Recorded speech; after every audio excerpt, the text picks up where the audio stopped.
koning gebring en dat ons in geregtigheid en waarheid en lewe kan wandel.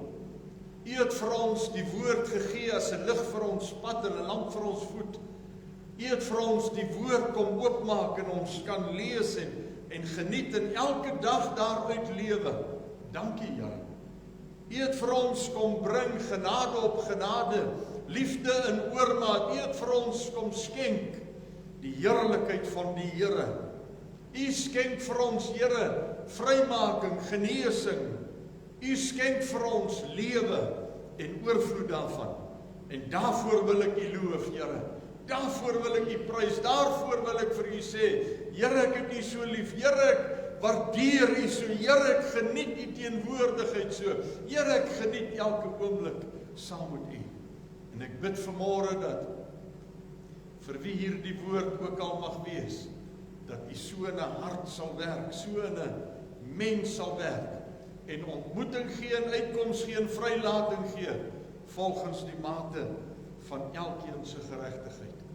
Here, vanmôre bid ons graag vir oom Fassie en sy vrou, Makkie, Here, vir dit wat in hulle lewens gebeur, maar ongelukkig ook die siekte wat oorweldigend is. En ek bid die genade van God, Here. Ek bid in aanraking van die Here. Ek bid genesing vir hulle in die naam van Jesus Christus. Help vir hulle asseblief, Here. Staan vir hulle by en ons wil genesing hê in hulle liggame in Jesus naam. Halleluja aan die koning. Vader, ons bid vir pastoor Roan wat 'n spesialis moet gaan sien en ons bid vir bewaring op die pad en ons bid, Here, dat U ook sy skouer aanraak en ek bid, Here, dat U ook die spesialis sal lei in Jesus naam. In elke opsig die hand oor sy lewe sal hou in Jesus naam. Vader, en vir elke ander een wat 'n behoefte en 'n siekte en 'n begeerte het, spreek, Here, doen, Here, laat die naam geheilig word. Vader, maar vanmôre wil ek graag vir hulle bid wat geliefdes aan die dood afgestaan het in hierdie tyd. Vir ons suster Babie, vir Reino. O my koning.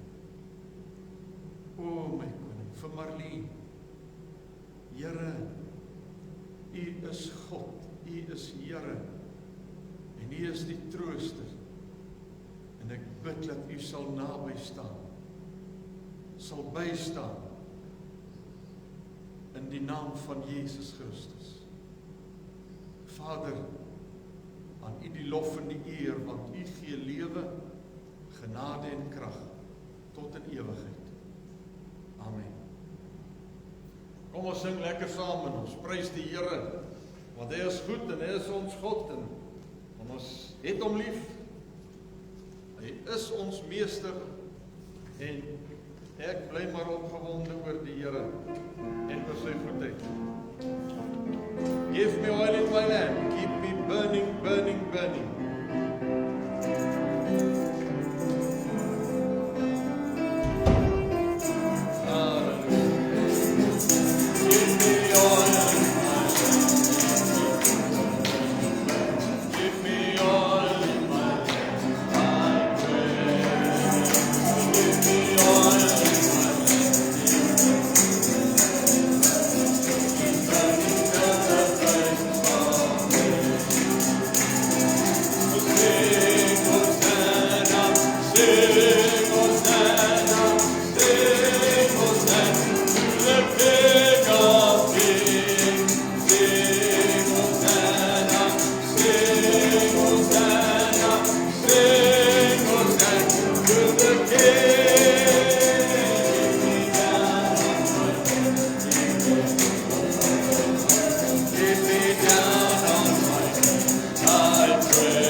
my siel wees bly, jou verlossing is daar.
Ek prys U.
Halleluja, halleluja. En met verwagting te kan lewe. Gou en baie gou sal hy kom. En sy kinders te kom haal. Prys die Here. Prys die Here. I surrender all to Jesus.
gee in U hande.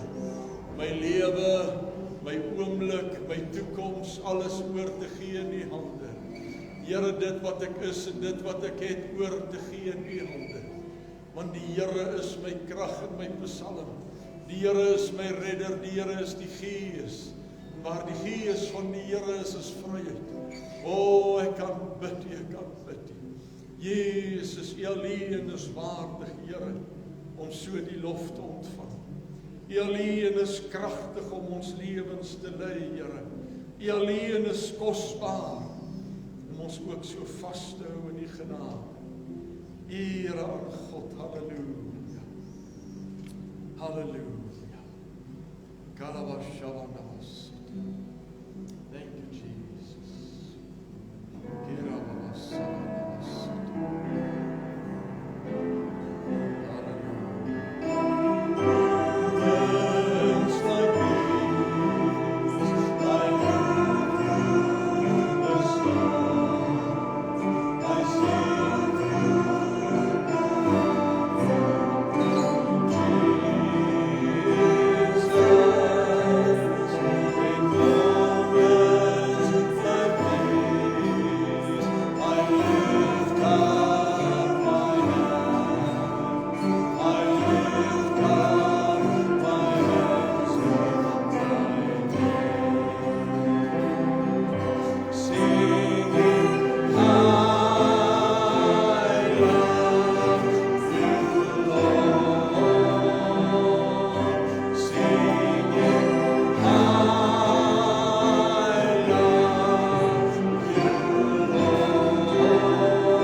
Here, om U te eer, my God, en te weet, dit is Jesus.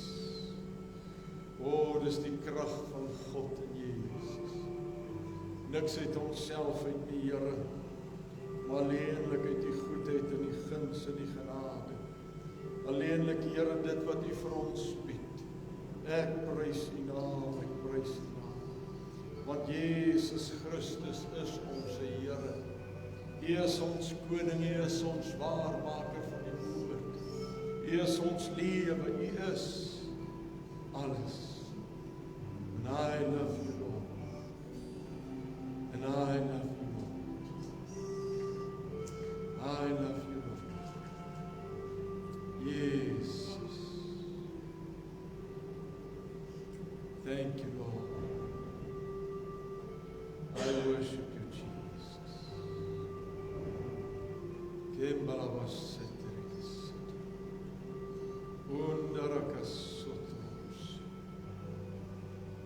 Thank you, Jesus. Dankie, dames. As iemand met 'n woord getuienis wat U met ons wil deel.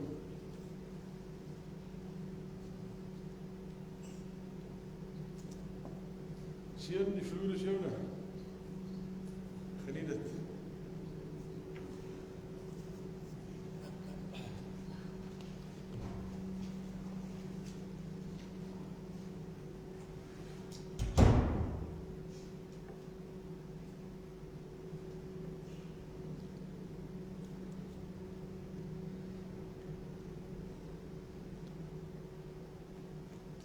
Vraag vanoggend is baie eenvoudig,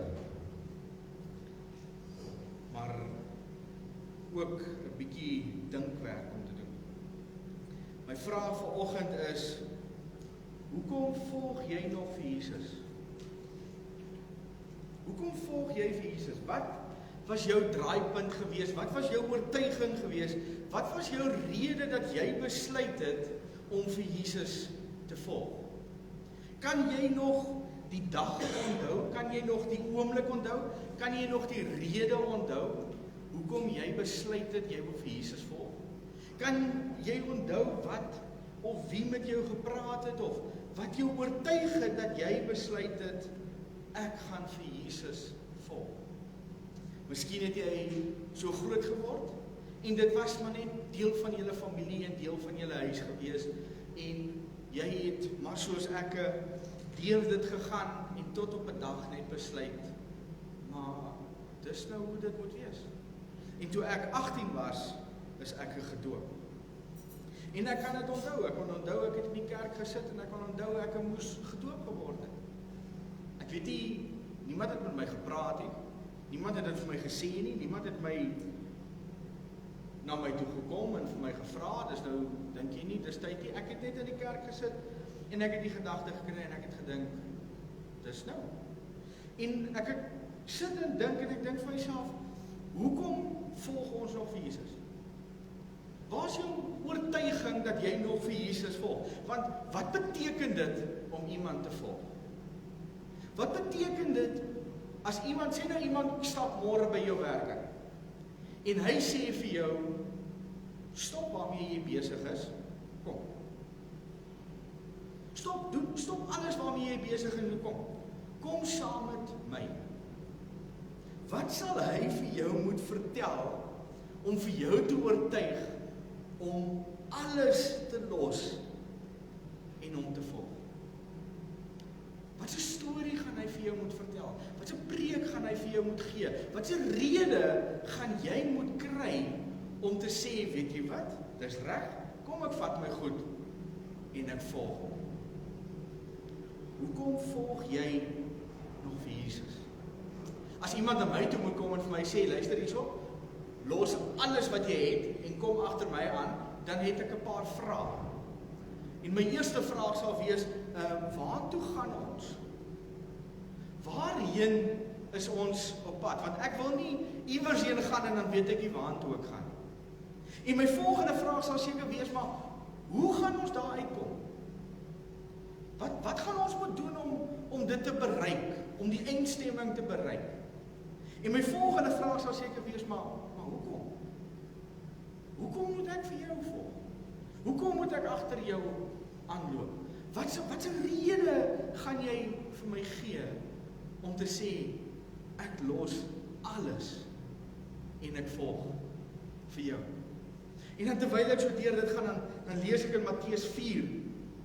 Nou Matteus 4 is waar Jesus het sy bediening begin, toe hy 3 en hy's gedoop, en hy sy bediening begin, en hy loop hier langs die see, en hy preek die woord, en soos hy die woord preek, vanaf vers 17, Matteus 4 vanaf vers 17, hy sê, van toe af het Jesus begin om te preek, en te sê, bekeer julle, want die koninkryk van die hemel het naby gekom. So hy praat eintlik van homself. Hy sê, bekeer julle, want die koninkryk van die hemel is besig om hier langs die see te loop. En soos hy hierdie woord spreek en preek, en hy sê vir die mense, bekeer vir julle, gaan hy aan in vers 18, en hy sê, en terwyl Jesus langs die see van Galilea geloop het, sien hy 2 broers, Simon, wat genoem word Petrus, en Andreas, sy broer, wat besig is om 'n net in die see uit te gooi, want hulle was vissers. En hy sê vir hulle, kom agter my aan, en ek sal julle vissers van mense maak. En hulle het dadelik die nette laat staan en hom gevolg. En hulle dadelik, daar staan nie, en hulle het gou vir 'n paar vrae gevra nie.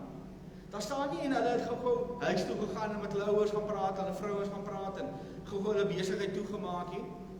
Hulle het dadelik alles net so gelos en gegaan. Nou dink ek vir myself, hy sê vir ons, Jesus het gesê, bekeer julle, want die koninkryk van die hemel en naby kom. Ek wonder wat het Jesus nog gesê, om vir hulle te oortuig, dat hulle alles net so moet los. Dis vissermanne.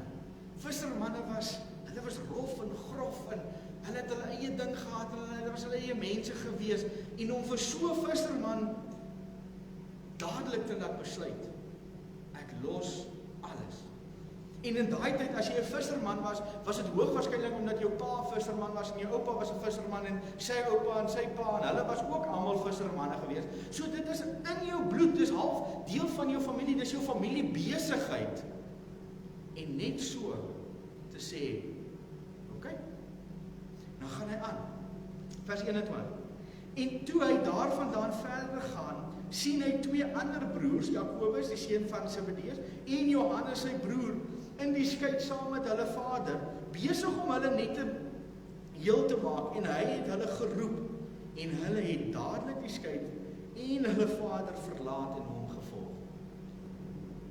Wat sal dit vir jou vat? Wat 'n storie gaan jy moet hoor? Wat 'n oortuiging gaan jy moet kry om op 'n punt te kom waar jy sê, weet jy wat? Okay. Ek sal al my goeders agter my sit en ek volg vir Jesus. Nou ek sê nou nie julle moet môre al julle goeders gaan verkoop en julle besitting verkoop en julle karre verkoop en al daai goeders nie. Dis heeltemal wat ek sê nie. Wat ek sê is jy bereid om God nommer 1 in jou lewe te maak? Is jy bereid om 'n besluit te maak en vir God te sê, weet jy wat? Ja, jy is nommer 1. Kom ek plaas my begeertes een kant toe. Kom ek plaas die wêreld se begeertes een kant toe. En ek volg vir jou. Ek sit al my goeders een kant en ek volg vir jou. Is jy bereid om dadelik daai besluit te maak? Is jy bereid om dadelik te sê, weet jy wat, dis reg. Ek het 'n vriendin op WhatsApp en vir een of ander rede, elke keer as sy nie by haar selfoon is, moet sy dit vir almal vertel. As sy nie by haar SMS'e gaan uitkom nie, dan stuur sy 'n status uit en sy sê, ek is nie vandag by my foon nie, ek gaan nie kan. En dan sal sy later vanaand, dan sê sy, o gat, ek was nie vandag by my foon nie, ek is 'n bietjie agter op boodskappe. Sy het heeltyd so broadcast wat sy vir almal uitstuur om te sê, maar ek gaan nie vandag by dit uitkom nie. En toe het ek gewonder en ek kry gisteraan weer so 'n boodskap. Nou ek gesels glad nie met haar nie. Ek dink ek het 3 jaar laas met haar gesels, maar ek kry nog elke dag boodskapies om te sê, maar ek is nie vandag by my selfoon nie. En ek lees die boodskap van haar en ek dink vir myself, as God vandag vir jou gaan sê, kom, gaan jy ook gou eers vir almal weet, maar ek gaan nie vandag met jou kan gesels nie, want ek is besig met die Here. Of is jy bereid om te sê, sit neer, maak toe, volg vir God. Dit is om vir Here eerste te plaas. Dis wat dit beteken om vir God nommer 1 te maak, is om op 'n plek te kom en te sê, ek los alles. So, wat gaan dit vir jou vat om daai besluit te maak? Wat gaan dit jou vat om daai oortuiging te kry? Asseblief sê vir my, want dan preek ek dit volgende week. Maar wat gaan dit vir jou vat om te sê, is reg Here, ek volg U 100%. Maar ons as mense, ons het 'n paar vrae. Ons eerste vraag is, waarheen gaan hulle? Waarheen gaan ons gaan? Hoe gaan ons gaan? En hoekom gaan ons daartoe gaan? En Jesus het hierdie mooi storie, of eintlik 3 stories wat hy vir ons vertel in Lukas 15.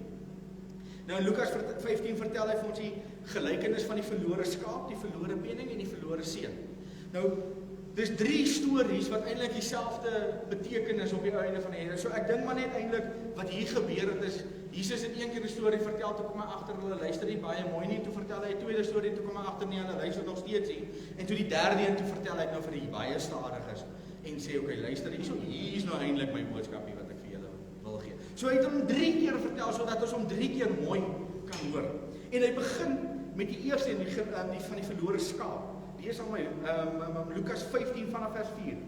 Hy sê, watter man onder julle wat 100 skape het en een van hulle verloor, laat nie die 99 in die woestyn staan en gaan agter die een wat verlore is totdat hy dit weer kry nie. En as hy dit kry, sit hy dit met blydskap op sy skouers, en as hy die huis inkom, roep hy sy vriende en bure bymekaar en sê vir hulle, wees saam met my bly, want ek het my skaap gekry wat verlore was. Ek sê vir julle, dat daar net so blydskap sal wees in die hemel oor een sondaar wat hom bekeer, maar as oor 99 regverdiges wat die bekering nie nodig het nie. Hy sê, dis wat ons eintlik sal doen. As iemand van na sy skape kyk en een van hulle raak 'n bietjie weg, dan gaan soek hy hulle. En wanneer hy hulle kry, is hy verskriklik bly. Hy wil vir almal vertel. Hulle is almal goeie Facebook vriende gewees het in vandag se tyd. Hulle kon vir almal vertel dat hulle 'n skaapie gekry het. En dan sê hy vir ons, hy is net so bly soos jy was. Net so bly is die hemel wanneer een sondaar na God toe kom. Wanneer een sondaar bekeer. Hy vertel hierdie storie en duidelik het hulle hom nog nie heeltemal verstaan nie. En Jesus vertel die volgende storie vanaf vers 8. Hy sê, of watter vrou wat 10 pennies het, dis nou geld, het, en as sy 1 penning verloor, steek nie 'n lamp op en vee die huis uit en soek sorgvuldig totdat sy dit kry nie. En as sy dit kry, roep sy haar vriendinne en buurvroue bymekaar en sê, wees saam met my bly, want ek het die penning gekry wat ek verloor het. So sê ek vir julle, as daar blydskap voor die engele van God oor een sondaar wat hom bekeer.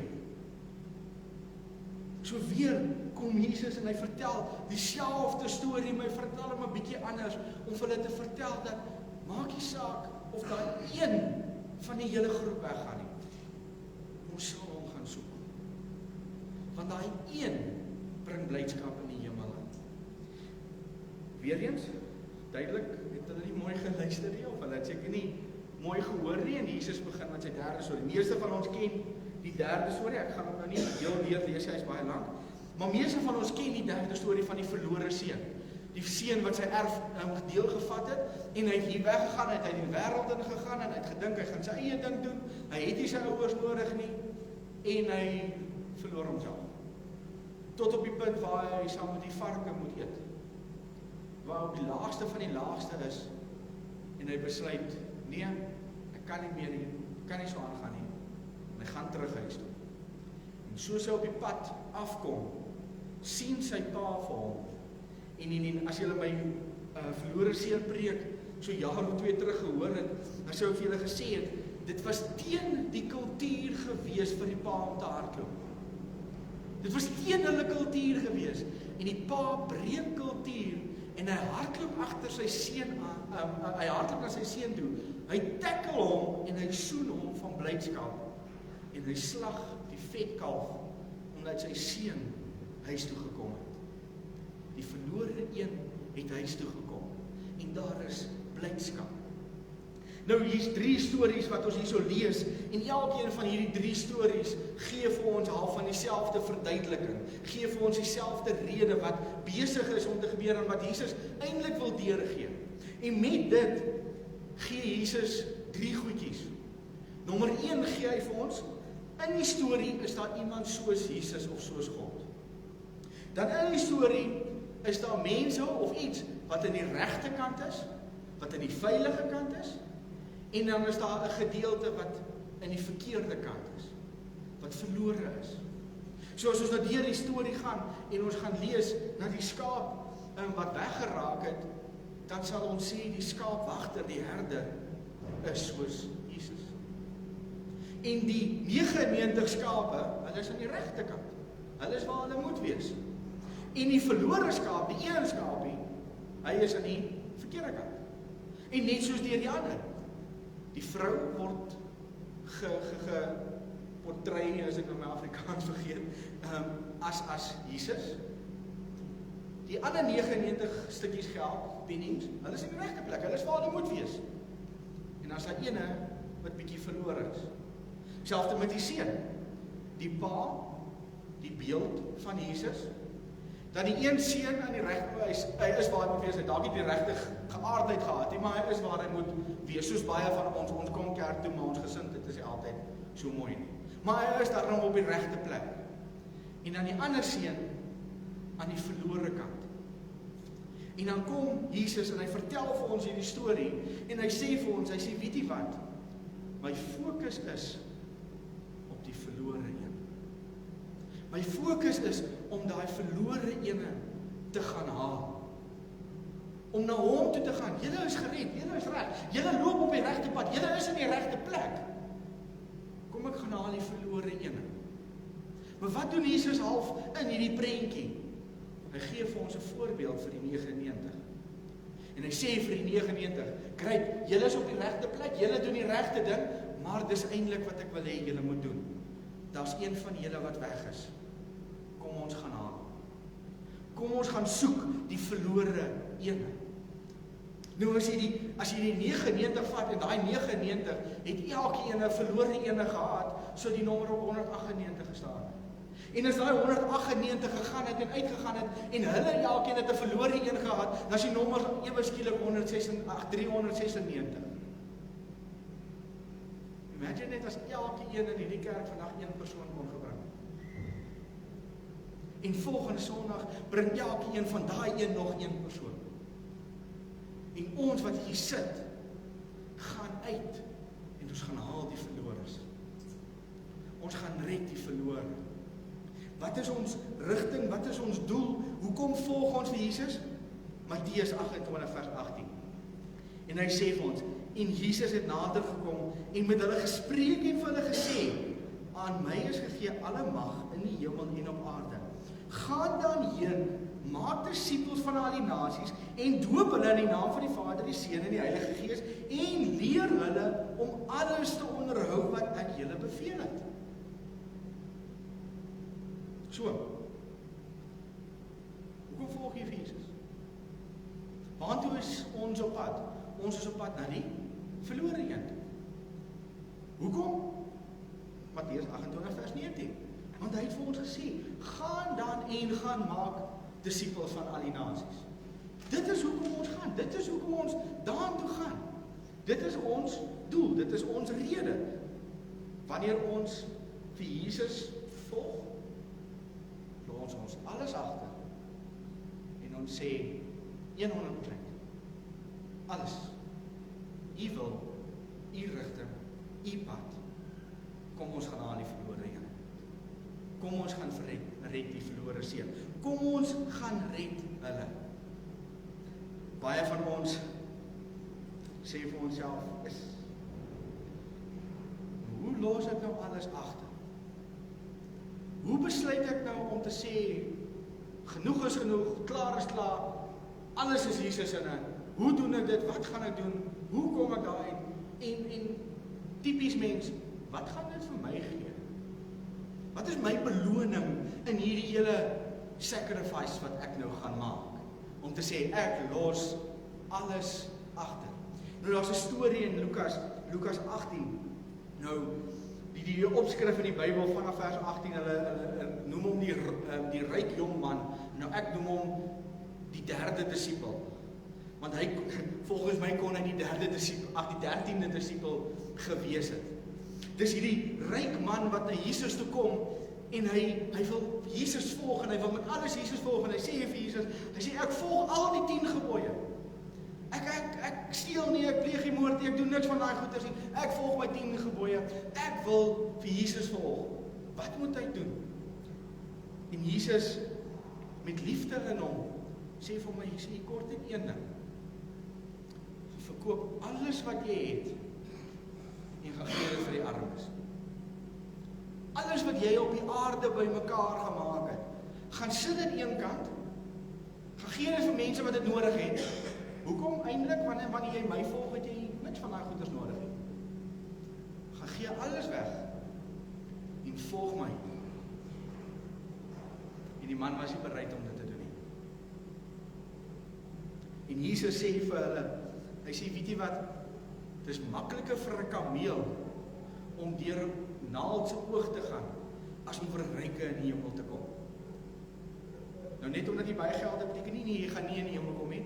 Dis eintlik in die sin van, dis makliker vir 'n kameel om deur 'n naald se oog te gaan, as om iemand wat vashou aan die wêreld, wat vashou aan sy aardse begeertes, sy aardse besittings. Dis makliker vir daai kameel om daardeur gaan van daai persoon om in die hemel in te kom. En met dit is Petrus baie verwaand en hy dink vir homself, hy sê nou, wie van ons gaan eintlik in die hemel inkom? En Petrus sê, vers 28, toe sê Petrus, kyk, ons het alles verlaat en u gevolg. En hy sê vir hulle, voorwaar ek sê vir julle, daar is niemand wat huis of ouers of broers of vrou of kinders verlaat het, terwille van die koninkryk van God, wat nie baie maal soveel in hierdie tyd sal ontvang, nie en die ewige lewe in die eeu wat kom. Hy sê, dit wat jy gaan ontvang, dit wat jy gaan kry, is soveel groter as wat jy hier op hierdie aarde het. Dit wat jy hier verlaat het, dit gaan soveel groter beloning wees, as jy besluit, volg my 100%. Om alles agter te laat, en te sê, Here, hier's ek. Ek volg u. Ek loop agter u aan. Ek sit alles een kant. Kom ons loop saam met u. Sien maar, ongelukkig, baie van ons vergeet 'n bietjie die gedeelte van gebed en Bybel lees en kerk te kom en self te gaan en Bybelstudie. Ons vergeet daai bietjie, ons vertraag 'n bietjie aan ons evangelie werk, aan ons Matteus 28 werk. En ons het hierdie lewe wat ons gee en sê, eers ons volg vir Jesus. Maar eintlik volg ons vir Jesus hier van agteraf. Ons sien hom, ons weet waartoe hy gaan, maar ons is hier agter. En ons loop hier van agteraf. En ons hou hom net so nou en dan 'n bietjie dop. En in Matteus 26 vanaf vers 58 lees ons die storie van Petrus. En hy sê vir ons 58, hy sê vir ons, en Petrus het hom van ver af gevolg tot by die paleis van die hoofpriester, en hy het ingegaan en by die dienaars gaan sit om die einde te sien. 'n Man wat 3 jaar lank saam met Jesus geloop, wat wonderwerke gesien het, wat gesien het hoe Jesus 5000 plus mense sorg, gesien het hoe Jesus op water loop, wat die geleentheid gehad het om op water te loop waar Jesus hom gered het, om te sien hoe hy Lazarus uit die dood uitbring, om te sien hoe hy kinders uit die dood uit te bring, om te sien wat Jesus alles mense, blinde mense wat sien, melaatse mense wat gesond raak, verlammes wat weer loop, 'n ou wat al hierdie goeders beleef het, en tot op Jesus se laaste dae besluit hy, kom ek loop hier van agteraf. Kom ek volg Jesus van 'n afstand af. Sien, baie keer kom ons op daai punt en ons 99 raak meer verlore as die een wat weg is. Want ons volg vir Jesus van hier aan die kant af. Ons is nie bereid om saam met hom te gaan loop nie. Ons is nie bereid om alles eenkant te sit en hom te volg nie. Ons gaan en ons loop en ons sê, weet jy wat, is reg Here, ek volg jou, maar ek gaan nog 'n paar van hierdie goedjies saambring. Ek gaan nog 'n bietjie vashou aan hierdie sondetjie. Want dit is tog nog so lekker om 'n bietjie te gaan kuier en te gaan drink. Dit is tog nog so lekker om 'n bietjie te rook. Dit is tog nog so lekker om 'n bietjie dit en dat en dit. Dit is nog te lekker om hierdie vashou. En hoe meer ons vashou, raak ons stadiger en Jesus loop vooruit. Jesus gaan aan nou loop. As ons nie bereid is om alles in een plek te sit, en te sê, ek volg nou vir U.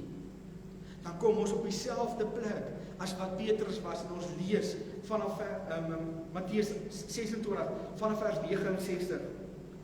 En Petrus het buitekant gesit, in die binneplaas van die paleis, en 'n sekere diensmeisie het na hom gekom en gesê, jy was ook by Jesus die Galileër. Maar hy het dit voor almal ontken, en gesê, ek weet nie wat jy sê nie. En terwyl hy uitgaan na die poort toe, sien dit die ander diensmeisie hom, en sê aan die wat daar was, hierdie een was ook by Jesus die Nasareër. En met 'n eed ontken hy dit weer, ek ken nie die man nie. Maar 'n bietjie later kom die wat daar staan en sê vir Petrus, waarlik, jy is ook een van hulle, wat ook jou spraak maak jou bekend. Hulle het hom herken. Toe begin hy homself te verwens en te sweer, ek ken nie die man nie. En dadelik het die haan gekraai en Petrus het die woord van Jesus onthou, wat hy vir hom gesê het voor die haan kraai, sal jy my 3 maal verloon. En hy het buite toe gegaan en bitterlik geween. Sien, baie van ons loop rond en ons leefstyl sê, ek ken hom nie. Ons spraak en ons dade sê, ek weet nie wie hy is nie. Sien, ander mense kyk na ons, almal weet wat se kerkie is. Almal weet jy het 'n mooi versie op Facebook of op WhatsApp gesit. Almal weet jy het nou die dag oor die Here gepraat, maar wanneer hulle na jou kyk, is Jesus nêrens te vind. Ons leefstyl, ons wandelpad, ons dade, ons spraak, ontken vir Jesus. Hoekom? Want ons volg hom hier van agter af. Ons kyk vir Jesus van hier af en ons sê, ja, nee, is reg, ek volg daai man. Maar ons leefstyl wys dit nie. Ons leefstyl ontken vir Jesus. En die Bybel kom en hy sê vir ons, hy sê, weet jy wat, jy het vir Jesus so baie nodig. Om saam met Jesus te loop, jy het hom nodig. Maar om van ver af te kyk, gaan nie werk. Wat gebeur as jy van ver af deur moeilike tye gaan? Wat gaan nader wees? Jesus wat daar voor is, of dit wat ons aan vashou? Dit wat ons saam met ons sleep. Die sonde wat ons saam met ons trek. Wanneer dinge moeilik raak by die huis, wat is nader? Jesus of die bottel brandewyn? Wanneer dinge ver is en Jesus is daar en jou lewe val in mekaar in, wat is nader? Die websites op die internet of Jesus daar aan die ander kant? Waarna toe gaan jy wanneer dinge moeilik raak? Ons lees in Romeine 5 vanaf vers 3 sê hy vir ons, hy sê nie alleen dit nie, maar ons roem ook in die verdrukking, omdat ons weet dat dit die verdrukking is wat lydsaamheid werk, en lydsaamheid beproefheid, en beproefheid hoop, en die hoop beskaam nie, omdat die liefde van God in ons harte uitgestort is deur die Heilige Gees wat aan ons gegee is. Want toe ons nog swak was, het Christus op die regte tyd vir die goddelose gesterf. So wat gebeur wanneer jy deur 'n moeilike tyd is en jy loop saam met Jesus? Jy raak sterker. Hoekom? Want Jesus het vir jou gesterwe. Ons lees in Jakobus 1 vanaf vers 2, hy sê, ag dit louter vreugde my broeders wanneer julle in allerlei versoeking val, omdat julle weet dat die beproewing van julle geloof lydsaamheid bewerk, maar die lydsaamheid moet tot volle verwerking kom sodat julle volmaak en sonder gebrek kan wees en in niks kort kom nie. Dit is die beloftes wat ons het, wanneer ons deur moeilike tye gaan. 1 Petrus 1 vanaf vers 6. Hy sê, daarin verheug julle jou, al word julle nou, as dit nodig is, 'n kort tydjie beproef onder die allerhande beproewinge, sodat die beproefdheid van julle geloof, wat baie kosbaar is, as goud, wat vergaan maar deur vuur gelouter word, bevind mag word tot lof en eer en heerlikheid by die openbaring van Jesus Christus. Hoe kom ons deur die moeilike tye? Hoe kry ons hierdie vreugde? Hoe kry ons hierdie seën? Hoe gaan ons deur 'n moeilike tyd met blydskap in ons hart? Ons loop saam met Jesus. Dit is wat ons doen. Dit is ons deur ons moeilike tye kom. En ons kom op 'n plek waar ons sê, Ons plaas al hierdie goeders agter. Ek los dit. Ek gaan dit nie saam met my vat nie. Want my fokus is voor my.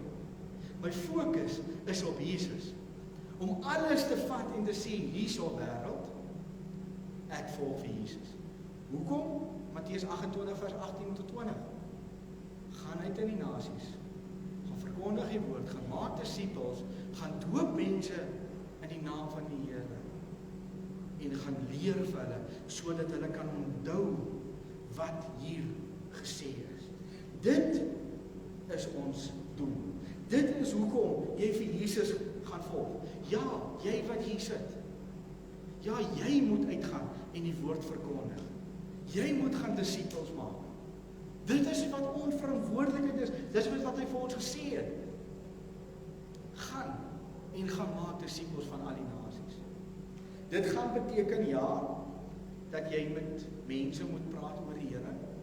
Dit gaan beteken dat jy dalk met vreemde mense oor die Here moet praat. Ja, dit gaan beteken dat jy dalk 'n bietjie hardop ook moet bid.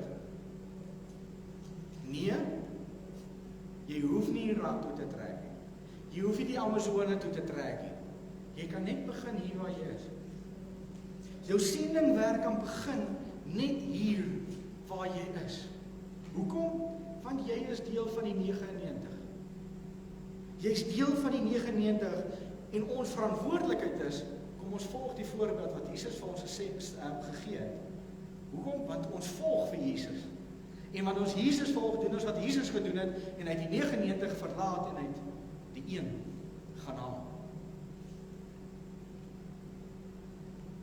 Dink net as elke persoon volgende week nog een persoon bring. Nog een persoon na die Here toe bring. Nog een persoon die geleentheid gee om voor God te kom. Nog een persoon wat daarvoor gebid kan word. Nog een persoon wat tot bekering toe kan kom. Nog een persoon wat gedoop kan word. En ek gaan deur hierdie en ek dink vir myself nou, hoe kry ons dit reg? Waar gaan kry ek die verlore een? Hoe gaan kry ek die verlore een? Hoe gaan ons dit doen? Lees saam met my 1 Timoteus 4. 1 Timoteus 4 vanaf vers 6 begin hy en hy sê, as jy hierdie dinge aan die broers voorhou, sal jy 'n goeie dienaar van Jesus Christus wees, terwyl jy jouself voed met die woord van die geloof en van die goeie leer waarvan jy 'n navolger geword het. Hy sê, hy begin met ons, hy sê voed jouself met woord en van geloof en goeie leer. Voed jouself met die woord van geloof en met die goeie leer. Hoe doen ons dit? Ons gaan lees die Bybel. Ons voed onsself met dit wat Jesus vir ons gegee het, met dit wat God voor ons geplaas het. Dis waarmee ons onsself voed, dis waarmee ons onsself bietjie lering gaan gee. Ons berei onsself voor vir die pad wat ons gaan stap, vir wie Jesus wat ons gaan volg. Hy gaan aan in vers 7. Hy sê, maar verwerp onheilige en oudvyfse fabels en oefen jou in die godsaligheid, want die liggaamlike oefening is tot weinig nut, maar die godsaligheid is nuttig vir alles, omdat dit 'n belofte van teenwoordige en toekomende lewe het. So wat moet ons gaan doen? Moet jouself nie net voed nie, maar gaan beoefen die woord. Gaan oefen dit wat God vir ons gee. Gaan oefen dit wat God vir ons deurgee. Gaan beoefen dit.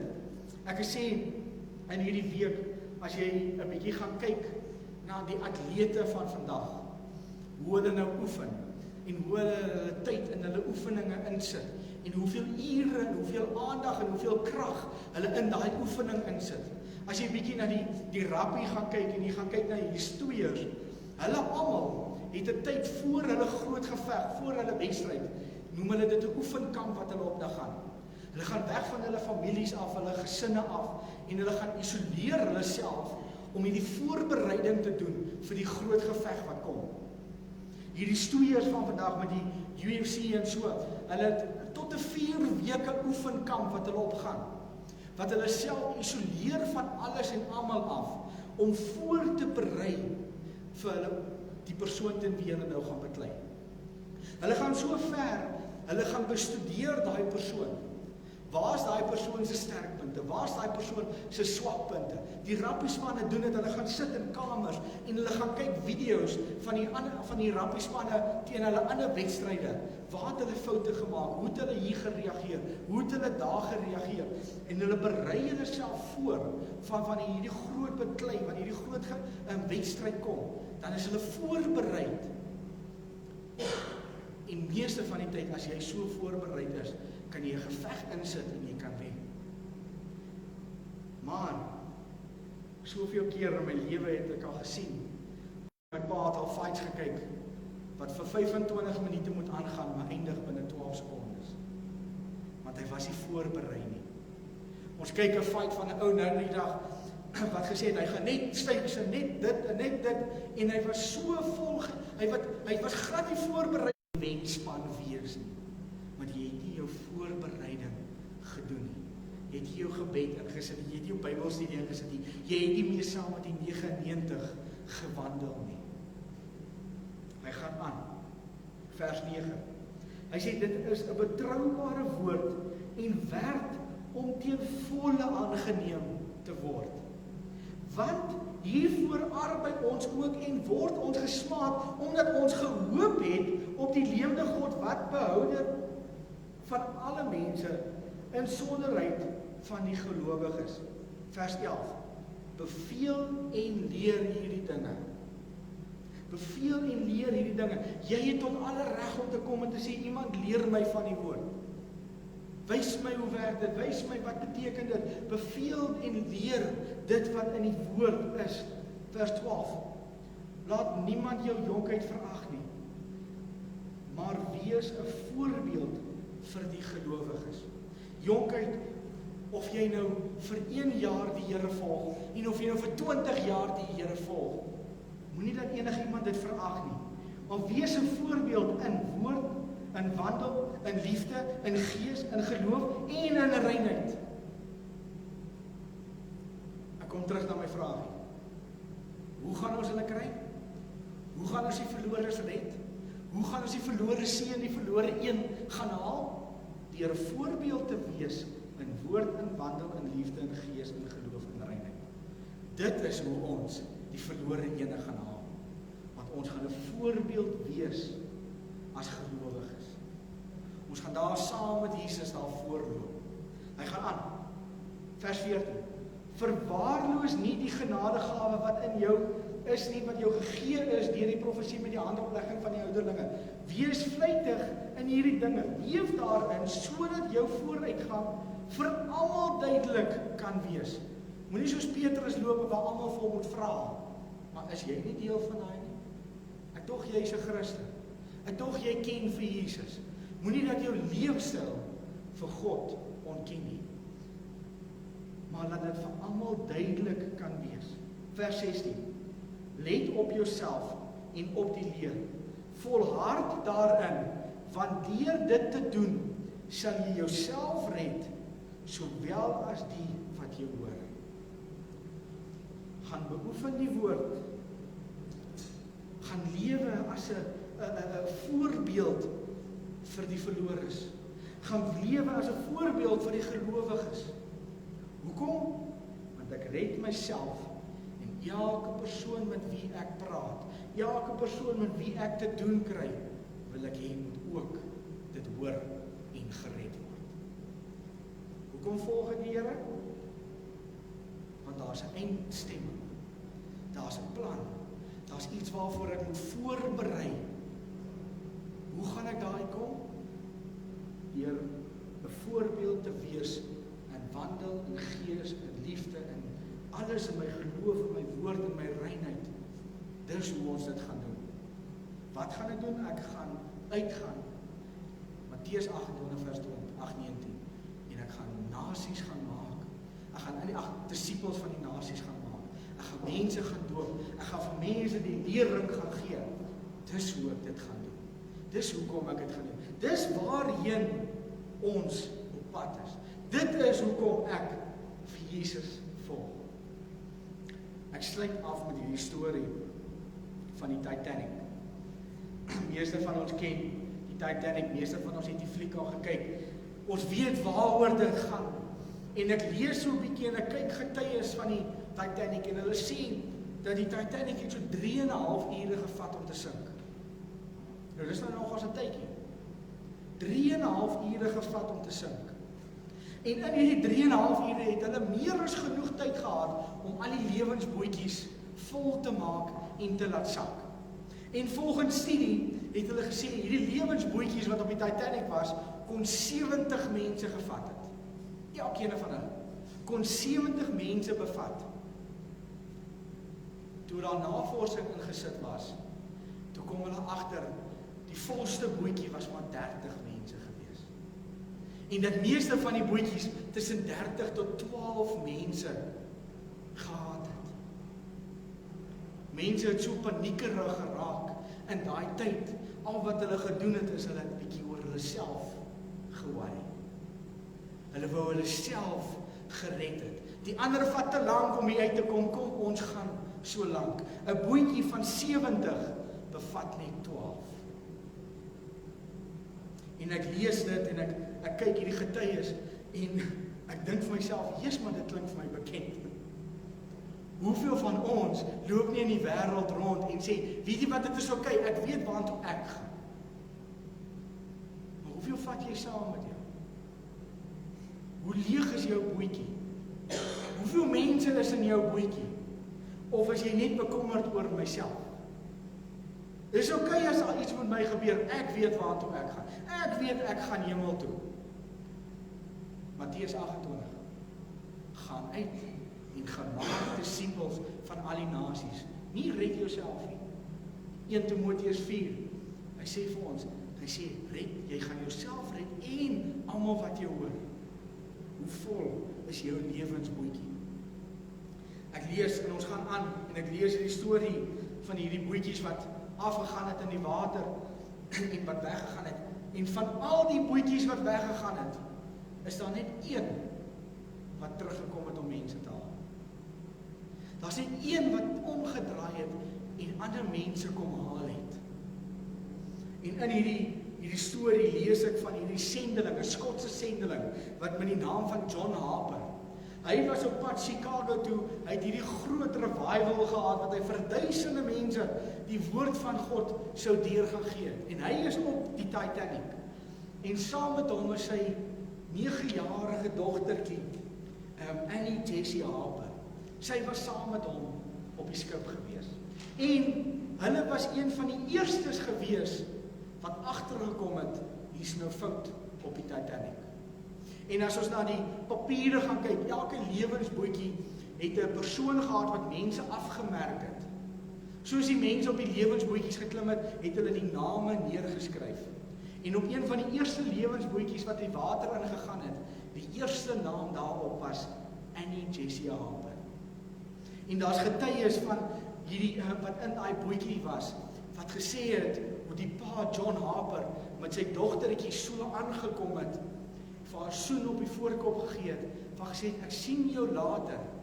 En hy sit daar in die bootjie en hy draai om en hy gaan terug in die Titanic. En hy maak dit sy hele doel en hy gaan staan daar op 'n punt en hy begin te skree, as jy jou lewe wil red, kom na die bootjie toe. Kom almal na die bootjies toe en hy probeer soveel as moontlik mense na hierdie lewensbootjies te kry. En toe hy homself weer bevind, toe dryf hulle almal in die water. En hy dryf in die water en al die mense wat in die water is, sien hoe gaan die lewensbootjies weg van hulle af. Bootjies met 12, 15, 18, 20 mense en hierdie bootjies gaan van hulle af weg. En John Harper besluit, hy gaan sy woorde 'n bietjie verander. En hy sê, as jy jou lewe wil red, kom ontmoet vir Jesus. En hy's daar in die water en hy skree vir mense. Daar's mense wat besig is om te verdrink, mense wat huil, mense wat tot op die punt van hulle longe gil. En John Harper is hierdie stem van hoop in hierdie chaos. En hy skree en hy sê, as jy jou lewe wil red, kom ontmoet vir Jesus. En so skree hy, en hy probeer hierdie mense te red. 'n jaar later, is daar 'n klomp van die mense wat oorleef het, en hulle kom by mekaar vir 'n reunie. Hulle almal wat oorleef het, en een van die eerste mense wat 'n getuie kom gee, by hierdie reunie, sy naam is William John Menos. En hy kom staan voor almal, en hy sê vir hulle, hy was 'n 19-jarige seentjie, wat op hierdie skip gegaan het, en toe hy homself weer bevind, toe is hy ook in die water, en al hierdie skepetjies gaan weg, al hierdie bootjies gaan weg, en hy klou vir sy lewe aan 'n stukkie dryfhout, en hy sê vir homself, dis nou seker maar waar hy doodgaan, en daar kom 'n stroom, en die stroom vat hom, en hy eindig langs hierdie man met die naam van John Harper. En John Harper draai om en hy kyk vir William en hy sê, ken jy vir Jesus? William sê hy was so onkant gevang, hier in hierdie middel van die chaos, is hierdie man en hy vra vir hom, ken jy vir Jesus? En die stroom vat hom weg en hy sê, hy het eintlik geweet hoe om te reageer. Hy het geweet wat om te sê nie, dis nie wat hy nou verwag het nie. En hy bevind homself weer in die stroom kom, en toe hy hom weer sien, toe sien hy vir John Harper. En John sien hom en John draai om en hy sê vir hom, ken jy nou vir Jesus? En hy kyk vir John en hy sê, nee, ek ken nie vir Jesus. En John sê, as jy wil lewe, moet jy vir Jesus ontmoet. Dit was die laaste woorde wat enigiemand van John Harper gekry het. Net daarna is hy dood. William dryf op sy stukkie hout en hy besluit net daar, hier gee ek my hart vir Jesus. In hierdie chaos, in hierdie moeilikheid, hier gee ek my lewe vir die Here. En nie lang daarna nie, toe kom daai een reddende bootjie wat teruggekom het. Daai een bootjie wat gedraai het. Die een bootjie wat die 99 gelos het, om die verlore ene te kom kry. En William Menos sê die dag by die reunie, sê hy sy getuienis en hy sê, daai dag was ek 2 keer gered. Ek is 2 keer gered daai dag. Net God alleen kan weet hoeveel mense John daai dag gered het. Ons sou nie hom geblameer het as hy ook op die bootjie saam met sy dogtertjie geklim het nie. Niemand sou hom daarvoor geblameer het nie. Maar hy besluit, hy los sy dogter saam met die 99. Hy ken die woord, hy is gered, kom hy gaan maak sy bootjie vol. En hy gaan red nog 'n paar. En of enigiemand anders nie vir hom geluister het nie, William het vir hom geluister. En hy daai een verlore een het hy gevind. Is jy bereid om vandag te sê, God, ek gee alles. Ek gee alles vir jou, net sodat ek my William kan gaan red. Sodat ek my een kan gaan red. En my wêreld een kant toe te plaas en te sê, kom ons gaan haal die verlore een. Kom ons gaan red die verlore een. 1 Timoteus 4 vers 12, want ons gaan dit doen in voorbeeld, in wandel, in gees, in woord, in liefde, in geloof en in reinheid. Dit is hoe ons dit gaan doen. Om op 'n plek te kom en te sê, liewe Here, dankie dat ek deel van die 99 is. Liewe Here, dankie dat jy vir my die voorbeeld gegee het hoe om die een te gaan red. Liewe Here, vandag wil ek my een gaan red. En ek besluit om alles agter te los en dadelik vir U te volg. En dadelik uit my skei uit te klim en vissers van mense te gaan word. wat gaan dit van jou vat om daai besluit dadelik te maak? Miskien loop jy al lank 'n pad saam met die Here, maar jy het agtergekom, ek loop 'n bietjie agter. Ek is besig om vir Jesus van 'n afstand af te volg. My lewe wandel nie in die gees nie, my lewe wandel nie in geloof nie, my lewe is nie 'n voorbeeld op hierdie oomblik vir ander gelowiges nie. Miskien is dit vandag die tyd om te sê, Here, ek maak daai besluit. Ek volg U dadelik. En dat as ons ook in die posisie is wat John Harper is, om te sê, ek los alles agter en ek gaan haal die een. Ek hoop julle is reg vandag om ook weer daai besluit te maak. Om ook te onthou, wat was die rede hoekom jy vir Jesus volg? Hoekom volg jy nog vir Jesus? Jy het nou die rede gekry, jy het die hoe gekry en jy het die hoekom gekry. Al wat jy nou moet doen is besluit. Ek gaan dadelik alles agterlos en vir Jesus volg. Dit is iets wat jy voel jy moet doen vandag, is dit iets wat jy voel, weet jy wat, ek is 'n Christen, ek glo in God, ek wandel saam met God, maar ek loop 'n bietjie van ver af.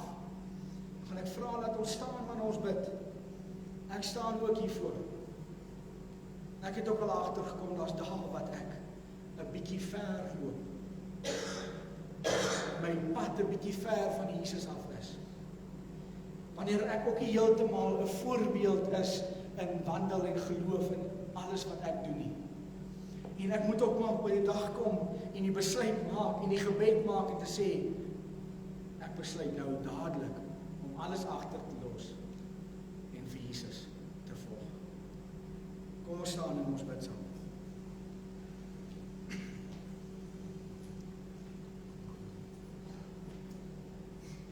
Here, ons sê dankie vir die voorbeeld wat U vir ons gegee het. Dankie vir die leiding wat U vir ons in die lewe gee, Here. Dankie dat U vir ons die voorbeeld gegee het om vir ons te sê, Here, U sal die verlore ene gaan haal.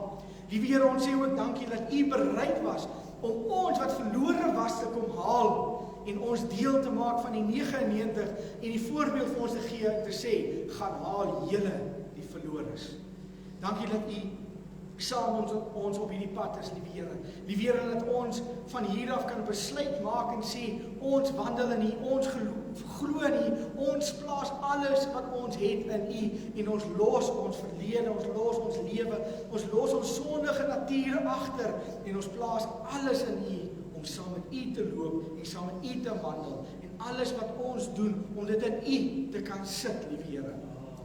Dankie dat U genade oor ons lewens wys. Dankie dat U voorbeelde in die wêreld ingebring het vir ons.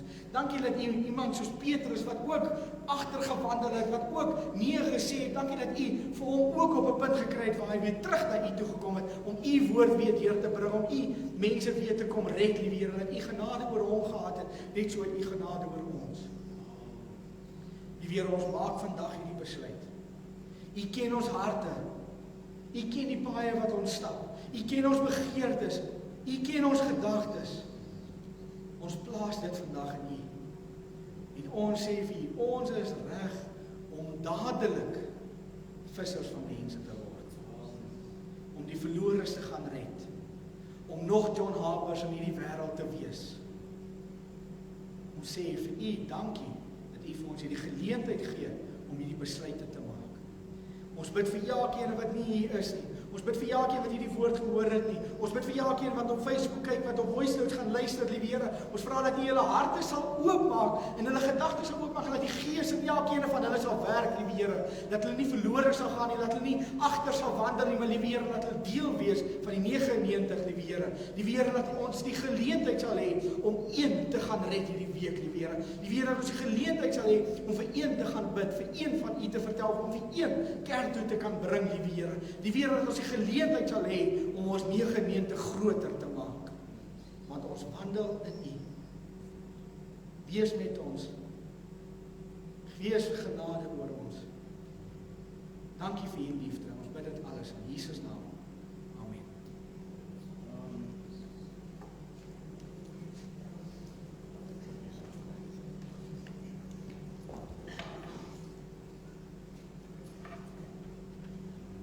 Statistiek sê vir ons dat die beste manier van evangelisasie doen is persoonlike evangelisasie. 1 op 1. Ons het vroeër jare, kan ek onthou, hoe ons van huis tot huis geloop het. En daardie tipe evangelisasie sê hulle so 5% sukses. Groot tentdienste 2% sukses. Maar persoon tot persoon 80% sukses. So, gaan al daarheen in Jesus naam. Kom ons sing lekker. Neem my lewe, laat dit Heer, U gewyd wees meer en meer. Laat my hart gedurig juig.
Vader, baie dankie vir die woord, die waarheid, die vrede.